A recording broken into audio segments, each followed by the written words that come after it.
Welcome everyone, आप देख रहे हो मन्नत ऑफिशियल यूट्यूब चैनल।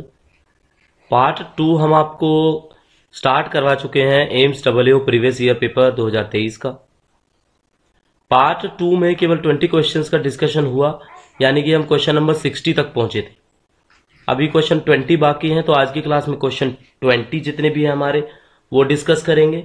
और एक और इन्फॉर्मेशन जो आप सबके लिए है, क्वेश्चन नंबर 60 से 80 कंप्लीट करने से पहले टेलीग्राम चैनल पर आपको इंटीमेट करा चुके हैं, नोटिस आया है, क्योंकि आप सबको पता है लास्ट डेट कब तक थी। लास्ट डेट आपकी 31 जनवरी तक थी। 31 जनवरी के बाद 2 फरवरी तक ऐसे बच्चे जिन्होंने रजिस्ट्रेशन कर लिया और किसी कारणवश अपना फॉर्म कंप्लीट नहीं कर पाए, तो वो अपना फॉर्म कंप्लीट कर सकते हैं। तो इसके बाद आपको कोई डेट का एक्सटेंशन नहीं मिलेगा। और ये बात याद रखना, आप जिन बच्चों ने रजिस्ट्रेशन कर लिया है 31 तक, वो ही 2 फेब तक अप्लाई कंप्लीट कर पाएंगे। ऐसा नहीं है कि कोई न्यू कैंडिडेट होगा और वो रजिस्ट्रेशन करेगा और अपना फॉर्म सबमिट कर पाएगा 2 फरवरी तक। ऐसा नहीं होगा। आज और कल का टाइम मिलेगा आपको, तो ये इन्फॉर्मेशन आपकी जरूरी है अगर कुछ आपका छूट गया हो फॉर्म फिल करते टाइम। तो 61 नंबर क्वेश्चन से स्टार्ट करेंगे हम लोग। What is the rate of non-practicing allowance paid to medical post for which medical qualifications are prescribed as an essential qualification as per 7 CPC? 7 CPC के हिसाब से बता रहे हैं NPA। ये जो होता है ना आपका, ये नॉन NPA होता है। तो ये दिया किसको जाता है आपको पता होना चाहिए, मेडिकल पोस्ट पे दिया जाता है। तो होता कितना है, तो इसका आंसर होगा बच्चों आपका 20% ऑफ द बेसिक। ठीक है, कितना होता है? 20% of the basic. Question number 62 देख लेते हैं। Which of the following statement are correct? Article 222 of the constitution of India provides for the transfer of a जज from one high court to any another high court. Supreme court collegium can recommend transfer of chief justice of a high court. ठीक है, अभी 2 options हैं।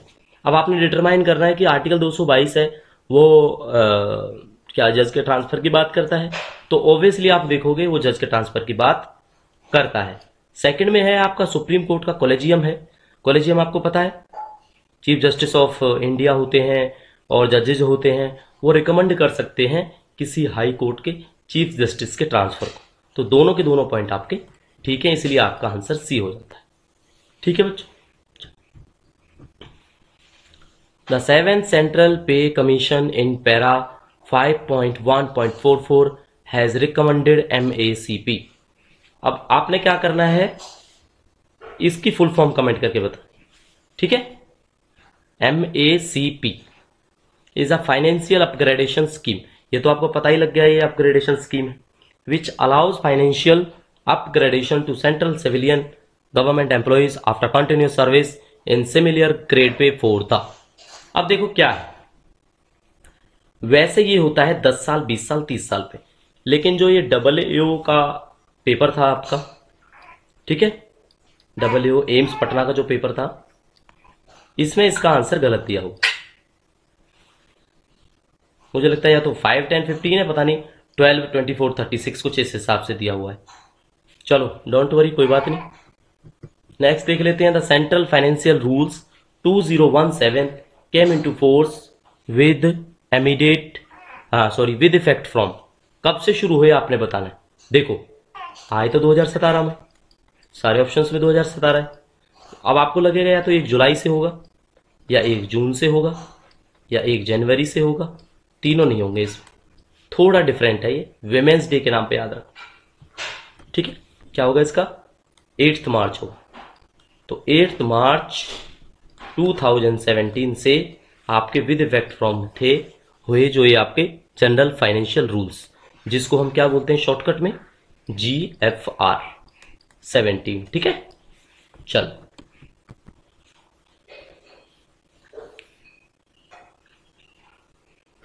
Appointment to meritorious sports person can be made to any post in group. ये meritorious sports person, मान लो कोई Asian games में, कोई ओलंपिक गेम्स में, कोई आपके कोई भी नेशनल गेम होता है, इस गेम के अंदर तो वो मेरिटियस हो जाएगा, कोई मेडल लेके आता है तो उनको किस पोस्ट लेवल पे अपॉइंटमेंट दी जा सकती है, तो वो ग्रुप सी के अंदर दी जा सकती है। ठीक है, किसके अंदर दी जा सकती है? ग्रुप सी के अंदर। और ग्रुप सी कहां तक चलता है बच्चों? देखो, पे लेवल 1 1800, पे लेवल 2 1900 ग्रेड पे, 3 में 2000, 4 में आपका 2400, 5 में आपका 2800 और इसके बाद 6 में 4200। ये बी ग्रुप हो जाता है आपका। तो यहां तक की जो है इनको अपॉइंटमेंट दी जा सकती है। ठीक है, होपफुली अगर मैं आपको कहूं तो यूडीसी था लगभग। कहीं पे लेवल 5 में एएसओ भी होता है, जैसे नेटर में था। For the maximum period for which deputation can be granted as per fundamental rule and supplementary rule. Maximum बताना है आपने डेपुटेशन, तो बच्चों इसका आंसर होगा 7 साल तक। ठीक है, और ये जो 7 साल है ना, ये मुझे लगता है पूरे सर्विस टेन्योर के दौरान है, पूरा जो सर्विस टेन्योर। वैसे 5 साल तक दी जाती है कहीं पे आप पढ़ोगे, बट 7 ईयर्स तक है। इसके बाद क्या है? इसके बाद कोई स्पेशल केस ऐसा होगा कि कोई रिकमेंड करेगी, मिनिस्ट्री गवर्नमेंट रिकमेंड करेगी तो ही हो सकता है। बाकी एम्स की आंसर की में भी यही आंसर था इसका, और वैसे जो है ये ठीक है आपका 7 ईयर। ठीक है, चलो 67 देख लेते हैं। No reimbursement shall be allowed for, किसके लिए नहीं मिलता reimbursement? Service tax, education cess, internet या e booking charges for booking through website of Indian railway, यानी कि जो हम आईआरसीटीसी से बुकिंग करते हैं। तत्काल सेवा charges, catering expenses paid separately not included in the fair. देखो, ये भी मिलता है, ये भी मिलता है, तत्काल वाला भी मिलता है, लेकिन जो खाओगे ना आप उसको गवर्नमेंट रिम्बर्स नहीं करती। ठीक है, अगर वो फेयर में इंक्लूडेड है, जैसे आप मान लो वंदे भारत से जाते हो, शताब्दी से जाते हो,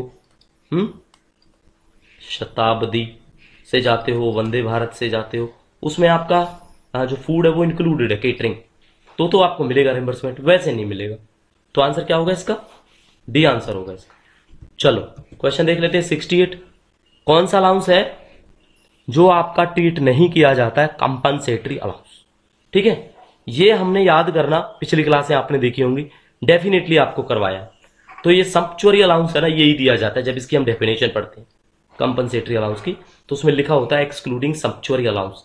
तो ये सब होता है, बट ये नहीं होता। ठीक है, तो आंसर क्या होगा बच्चों इसका? डी हो जाएगा। तो जो सब्चुअरी अलाउंस है उसको कंपनसेटरी अलाउंस नहीं माना जाता। 69 देख लेते हैं। Is it necessary to obtain an unemployment certificate from a suspended for grant of subsistence allowance? क्या कहते हैं ये कि कोई अनएम्प्लॉयमेंट का सर्टिफिकेट रिक्वायर्ड होता है? तो आपको बताना नहीं, ये नहीं होता। होता है 3 महीने में एक बार, होता है हर महीने, होता है जब उसको रिव्यू किया जाता है, तो ये देना होता है बट 3 मंथ में। ठीक है, सॉरी, एवरी क्लेम पे। अनएम्प्लॉय कि भाई मैं जॉब नहीं कर रहा, अगर कोई सस्पेंडेड एम्प्लॉय है, सस्पेंडेड, क्योंकि आपको पता है सस्पेंडेड जो एम्प्लॉय है उसको सबसिस्टेंस अलाउंस मिलता है, और हम लगभग आपको बताएंगे 50% सैलरी का होता है लगभग वो, मतलब तभी कहते हैं कि आधी सैलरी मिलती है लगभग। ठीक है, 50%। चलो, तो क्लियर हुई ये बात। हर मंथ उसको दिखाना होगा जब क्लेम करना होगा, तभी उसको सैलरी मिलती है। किस फॉर्म में मिलती है सैलरी? सबसिस्टेंस अलाउंस के बेसिस पे। क्वेश्चन 70 देख लेते हैं। Registered suppliers can be removed from the list of government e market place. अब ये गवर्नमेंट ई मार्केट प्लेस ही तो जेम है।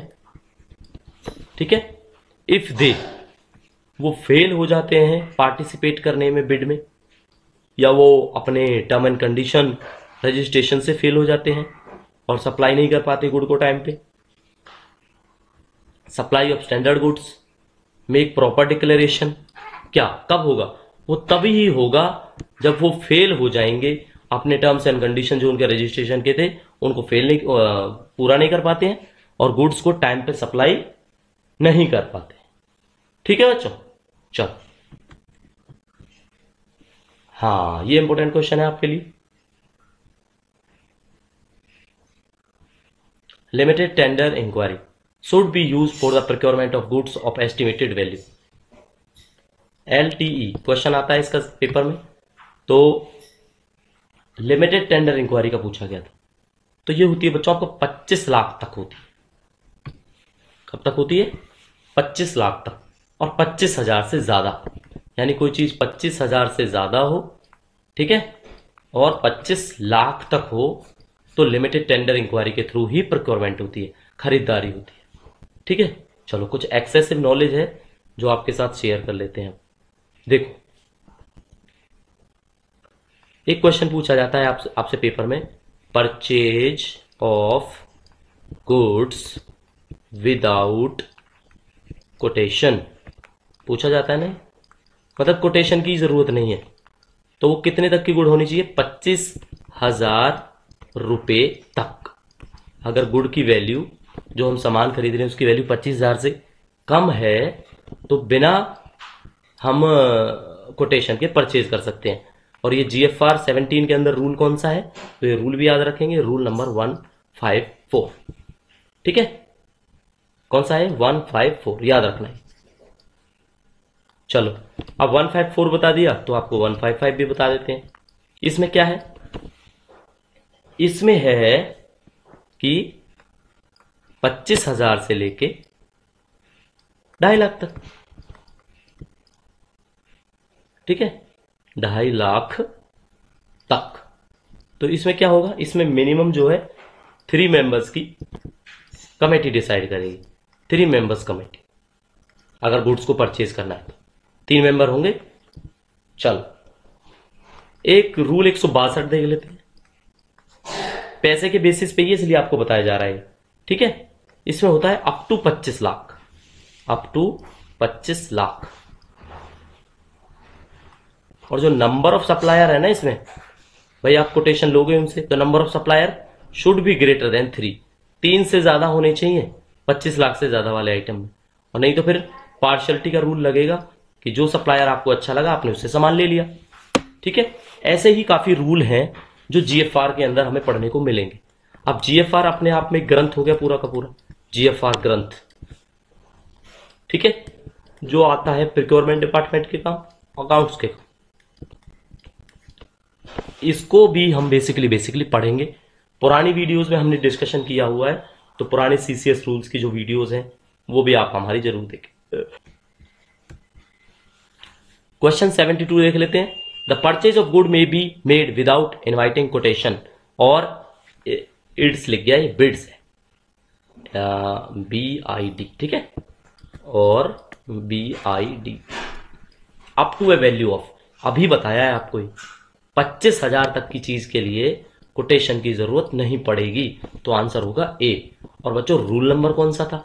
अब चाहे तो आपसे कमेंट करा सकते हैं हम कि रूल नंबर बताओ कौन सा है ना, अभी बताया था ना। तो याद रखना, ये पेपर में काम आएगा।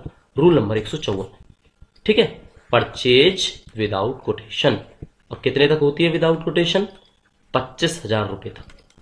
ठीक है, चलो,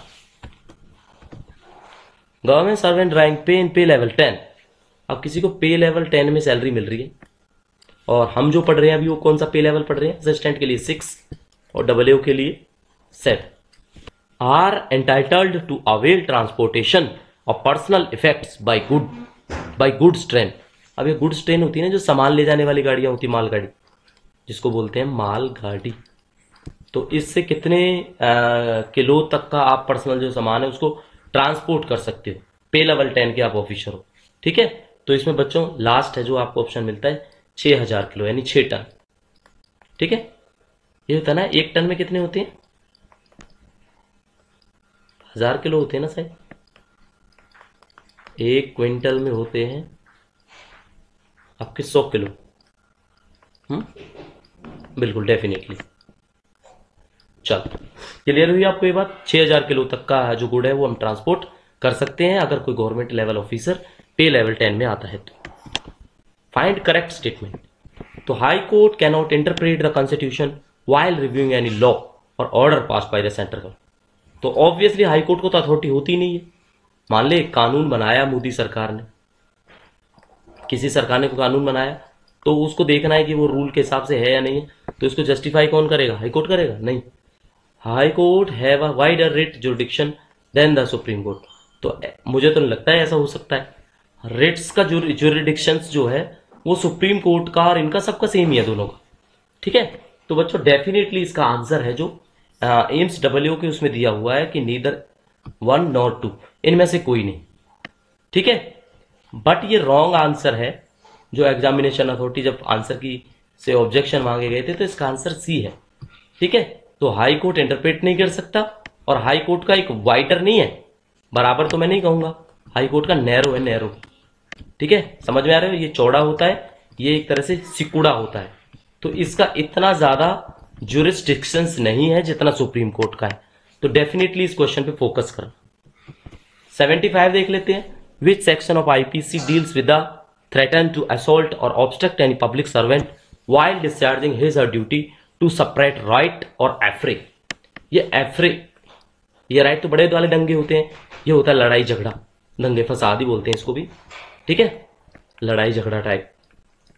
इनको रोकने के लिए अगर कोई गवर्नमेंट सर्वेंट मतलब कोई कार्रवाई करता है और उसको ही रोका जाता है, अवरुद्ध पैदा करा जा रहा है उसके काम में, तो कौन सी धारा लगेगी भाई उस बंदे पे? उस बंदे पे लगेगी 152, ठीक है।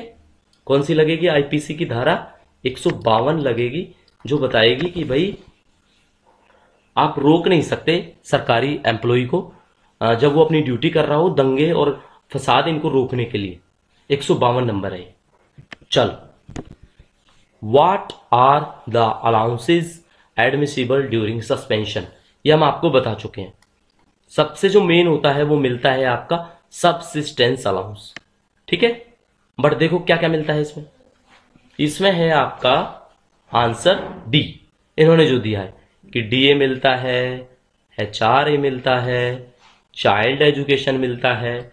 अब ये क्या है, ये रिव्यू की जरूरत है, ये सही आंसर नहीं है, क्योंकि एचआरए डेफिनेटली मुझे लगता मिलता है, क्योंकि उनमें मिलता है सबसिस्टेंस अलाउंस, और सबसे जो ये सबसिस्टेंस अलाउंस है इसको आप प्लीज एक बार पढ़ना और डेफिनेटली इस वीडियो में कमेंट करना, क्योंकि ये एक होमवर्क है। और नेक्स्ट क्लास जो हम लेंगे इस क्वेश्चन को, क्वेश्चन नंबर 76 को डेफिनेटली हम डिस्कस करेंगे आपके साथ, ओके। चलो 77, if any employ travel by a higher class then the entitled one fare shall be reimbursed. देखो, आप एलटीसी लेते हो, आपको अलाउड है थर्ड एसी से जाना, ठीक है, बट आप चले गए फ्लाइट से। एग्जाम्पल लेते हैं दिल्ली टू बॉम्बे, ठीक है जी। थर्ड एसी का मान लो किराया था 2500 के आसपास, और आप फ्लाइट से चले गए, फ्लाइट पड़ी मान लो आपको 4800 रुपये की। तो क्या होगा? फ्लाइट का मिलेगा? नहीं मिलेगा। आपकी जो क्लास एंटाइटल्ड है ना, ये मिलेगा, यानी कि आपको 2500 रुपये मिल जाएंगे बस। तो क्या बोलते हैं हम? द एंटाइटल्ड क्लास का ही रिम्बर्स कर पाओगे आप, ठीक है। क्या कर पाओगे बच्चों? जो एंटाइटल्ड क्लास है आपकी, आप उसी का रिम्बर्स कर पाओ। चले जाओ भले ही आप हायर क्लास से, मिलेगा वही जिसके लिए आप एलिजिबल हो। क्वेश्चन 78 देख लेते हैं। कस्टडी का प्रोविजन है जो इंडिया में, वो कौन सी धारा से गवर्न होता है? तो ये है आई थिंक 167, ये है सेक्शन क्रिमिनल जो प्रोसीजर्स के एक्ट है आपका 167, इसका सेक्शन 167, इसके थ्रू गवर्न होता है कस्टडी का प्रोविजन, ठीक है जी। For the purpose of LTC entitled class is determined based on, किस पे डिपेंड करती है भैया? ये बात आप सोचो। अब ये लेवल 6 की जॉब है और लेवल 7 की जो हम पढ़ाई कर रहे हैं आज के डेट में, ठीक है, और हम जो काम कर रहे हैं वो मान लो लेवल 2 पे काम कर रहे हैं। तो 2 में क्या होगा? 2 में है 1900 ग्रेड पे, 7 में है शायद 4600 ग्रेड पे, 6 में है 4200 ग्रेड पे।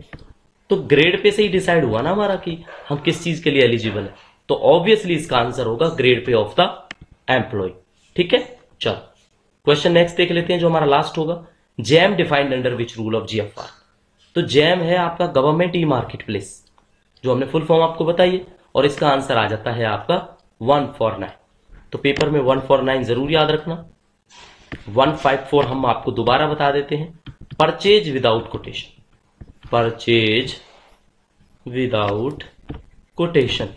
एक होता है 143 जिसमें आपका डेफिनेशन ऑफ गुड्स है कि गुड्स में आता क्या क्या है। ठीक है,